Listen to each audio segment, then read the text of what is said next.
යුද්ධෙන් පස්සේ දිග කලිසම් ආපු පළවෙනිම දවසේම ලස්සන චූටි ගවුම් ආවා. ඔන්න බලන්නකෝ මේ ගවුම් පැක්.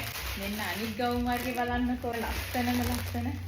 ඔන්න තවත් ආවා. මෙන්න ඉස්කිනි කලිසම් ලොට් එක. එක ඩිසයින් වලින් ඔන්න තරු ඩිසයින් එකකුත් තියෙනවා. අම්මලාට හිතාගන්න බෑ දැන් මොකක්ද ඔන්න ගන්න කියලා. ඉටි කවරවල ලස්සනට පැකින් කරලා තමයි මේ හැමදේම එන්නේ. ඉතාලියන් ක්‍රේප් රෙද්දෙන් එන දිග කලිසම්. ඔන්න බලන්නකෝ දිග කලිසම් කොට තියෙනවා. මෙරු තියෙනවා. කහක් තියෙනවා. ගොඩාක් කල්ලි නම් අඳුරන අක්කා කෙනෙක් තමයි මේ ඇඳුම් මට ගෙනත් දෙන්න කිව්වේ. ඒත් එක්ක ඒ අක්කගේ ඇඳුම් ටිකක් ආවා ගැහණු පිරිමි දෙගොල්ලන්ටම පොදුවේ අඳන්න පුළුවන් ලස්සනම ලස්සන ටී-ෂර්ට් එකක් ඕඩර් එකට ගෙනාපු එකක්. අලුත්ම නයිටි. අන්න නයිටි ඇවිල්ලා තියෙනවා. ලස්සන පාට. ඔන්න බලන්න ලස්සන නයිටි. රතු තියෙනවා, නිල් තියෙනවා, කළු තියෙනවා. ඉතින් බලන්නකො අපිට මේ පාර ලොකුම ලොට් එකක් ඇවිල්ලා තියෙනවා. ඔන්න නයිටිත් ඇවිල්ලා තියෙනවා. ඔක්කොම නයිටි. අන්න නයිටි. ගන්නකෝ ආපු ඩිසයින් ඔන්න සාරාවුත් ඇවිල්ලා ගහිලා ඇවිල්ලා තියෙනවා.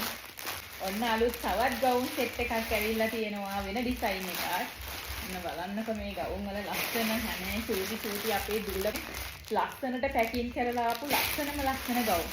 ඔන්න අම්මලා දැන් අතරමං වෙන වෙලාව මොනවද ගන්නෙ මොකෙන්ද ගන්නෙ කියලා ඔන්න අතරමං වෙන තැනක් තමයි මේ ඇඳුම් එනවා. ඔන්න ලොට් එකක් එනවා. බලන්නකෝ අපේ දුවලා පුතාලා වෙනේ කොච්චර ලස්සන ඇඳුම් අපිට එනවද කියලා. බලන්නකෝ විවිධාකාර ඩිසයින්. බලන්නකෝ මේවාගේ ලස්සන. ඔන්න ඔය තියෙන්නේ අපිට අලුතෙන් ඇවිල්ලා තියෙන ඇඳුම්. ඉතින් මේ ඉස්සරහා පොලිමේ තියෙන ගවුම් තියෙනවා. ඊටහා පැත්තේ තියෙනවා අර දෙපැත්තෙන් ගැට ගහන ඇඳුම් තියෙනවා. එතකොට මේ පැත්තෙන් බලපුවාම ඉස්සරහා ඕපන් තියෙන ඒවා තියෙනවා.